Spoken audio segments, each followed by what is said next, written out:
ये कोई आम यात्रा नहीं थी। ये एक ऐसा सफ़र था जो हमें भारत के उस हिस्से में लेकर गया जहां सड़कों से ज़्यादा पत्थर हैं और नेटवर्क से ज़्यादा इंसानियत की गर्माहट। हम निकले थे लाहौल और स्पीति की ओर एक मिशन पर। यह सिर्फ घूमने का ट्रिप नहीं था, बल्कि एक उद्देश्य था, एक जिम्मेदारी थी। साथ थी हमारी नेशनल हेल्थ सर्वे टीम और दिल में जज्बा उन लोगों तक पहुंचने का जिनकी जिंदगी इन ऊंचाइयों में बसती है। ये वो लोग हैं जिन्हें अक्सर कोई पूछता नहीं, जिनकी सुध कोई नहीं लेता, पर जिनकी सादगी, जिनकी जीवन शैली हमें बहुत कुछ सिखा जाती है। उनकी निश्चलता और उनका आतिथ्य सत्कार ऐसा था जिसकी कल्पना भी शहर में रहकर नहीं की जा सकती।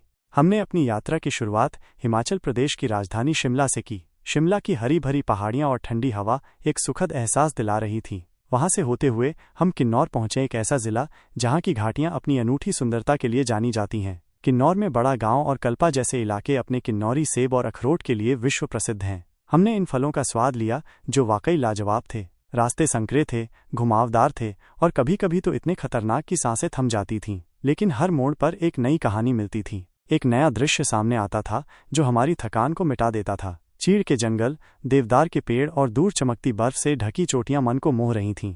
किन्नौर से आगे बढ़ते हुए हम आखिरकार स्पीति घाटी के हृदय कहे जाने वाले काजा पहुंचे। काजा, जहां हवा में एक अलग ही ठंडक थी और चारों ओर भूरे पहाड़ फैले हुए थे। काजा एक छोटा सा लेकिन जीवंत कस्बा है जो स्पीति घाटी का प्रशासनिक और वाणिज्यिक केंद्र है। यहाँ से हमें और भी दुर्गम गांवों तक पहुंचना था, जैसे लांगजा, किब्बर और अन्य। इन गांवों तक पहुंचना आसान नहीं था। कहीं बर्फीली चोटियां रास्ता रोक रही थीं, कहीं विशाल चट्टानें थीं और कहीं सिर्फ पैदल रास्ते थे जहां गाड़ी का पहुंचना असंभव था। हमें कई जगहों पर अपनी गाड़ियां छोड़कर पैदल ही चलना पड़ा, अपने उपकरण और सामान पीठ पर लादे हुए। यह सचमुच एक चुनौतीपूर्ण सफर था, लेकिन इन रास्तों की सारी थकान तब मिट जाती जब कोई मुस्कुराता चेहरा सामने आ जाता। पहाड़ों के लोग शहरों की भागदौड़ से दूर एक सरल और संतुष्ट जीवन जीते हैं। उनका अपनापन देखकर हमें लगा ही नहीं कि हम कोई बाहरी हैं। लोगों ने हमें ऐसे अपनाया जैसे हम बरसों बाद लौटे अपने किसी गांव के सदस्य हों। उनका स्वागत, उनका सत्कार इतना सच्चा और निस्वार्थ था कि हमारा दिल भर आया।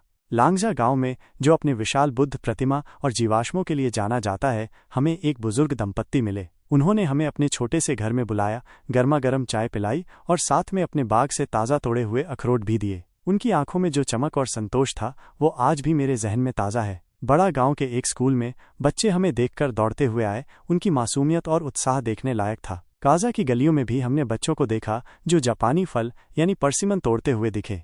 ये फल मीठे, नरम और बिल्कुल दिल जैसे साफ थे, जैसे उन बच्चों के दिल थे। हमारे काम का मुख्य उद्देश्य था स्वास्थ्य सर्वे करना। हमें लोगों के ब्लड प्रेशर की जांच करनी थी, जरूरी आंकड़े जैसे उनकी उम्र, परिवार के सदस्य और स्वास्थ्य संबंधी बातों को दर्ज करना था। ये एक महत्वपूर्ण कार्य था क्योंकि इन दूरस्थ क्षेत्रों में स्वास्थ्य सुविधाओं की कमी है। किब्बर, जो दुनिया के सबसे ऊंचे बसे गांवों में से एक है, वहां के एक घर में जब एक बुजुर्ग महिला ने हमारे हाथ जोड़े और कहा, बेटा, डॉक्टर तो कोई आता नहीं, अच्छा लगा तुम लोग आए, तो लगा ये काम सिर्फ एक सर्वे नहीं बल्कि एक सच्ची सेवा है। उस पल मुझे एहसास हुआ कि हम सिर्फ आंकड़े इकट्ठा नहीं कर रहे थे, बल्कि उन लोगों को उम्मीद दे रहे थे जो अक्सर सरकार और सुविधाओं की पहुंच से दूर रहते हैं। हर गांव में हमें कुछ नया देखने को मिला, सिर्फ प्राकृतिक दृश्य नहीं बल्कि जीवन के अलग अलग रंग। कभी काजल लगी आंखों वाली नन्ही बच्ची जो हमें देखकर कहती, भैया मेरा नाम भी लिखना। उसकी मासूमियत ने हमारा दिल छू लिया। तो कभी उदयपुर में वो किसान जो बिना कहे, बिना किसी लालच के हमें अपने बाग से ताज़ा सेब थमा देता। ये छोटी छोटी बातें थीं, लेकिन इन्होंने हमारे दिल में एक गहरी छाप छोड़ी। रात को जब हम टेंट में होते और बाहर केवल तारे और ठंडी हवा, तब लगता जैसे ये पृथ्वी का सबसे शांत कोना है। वहाँ कोई शहरी शोर नहीं था, कोई भागदौड़ नहीं, कोई ट्रैफिक जाम नहीं, बस चांदनी थी, सन्नाटा था और दिल से निकला एक ही एहसास, धन्यवाद। ये धन्यवाद उस प्रकृति के लिए था, उन लोगों के लिए था जिन्होंने हमें इतना प्यार दिया और उस अवसर के लिए था जो हमें इस अनोखे सफर पर ले आया। हम वहाँ कुछ देने गए थे, अपनी सेवा, अपनी जानकारी, पर लौटे बहुत कुछ लेकर। वो चेहरे, वो संवाद, वो अपनापन, सब कुछ हमारे भीतर समा गया। ये यात्रा सिर्फ शारीरिक नहीं बल्कि आत्मिक भी थी। इस यात्रा ने हमें ये सिखाया कि भारत सिर्फ शहरों और महानगरों में ही नहीं बसता, वो इन ऊंचे पहाड़ों में, इन सरल मुस्कानों में और इन बिना कहे जुड़े रिश्तों में बसता है। भारत की असली आत्मा इन दूरस्थ गांवों में निवास करती है, जहां लोग अभी भी सादगी और प्रेम के साथ जीवन जीते हैं। अगर कभी आप लाहौल स्पीति की तरफ आएं, तो वहां की सिर्फ वादियों को मत देखिए, वहां के लोगों की आंखों में झांकिए। जो दुनिया आपको वहां दिखेगी, वो आपको जिंदगी के असली मायने सिखा जाएगी। ये आपको सिखाएगी कि कैसे कम में भी खुश रहा जा सकता है। कैसे कठिनाइयों का सामना मुस्कान के साथ किया जा सकता है और कैसे इंसानियत आज भी हर सुविधा से ज़्यादा महत्वपूर्ण है। ये सफ़र मुझे हमेशा याद रहेगा।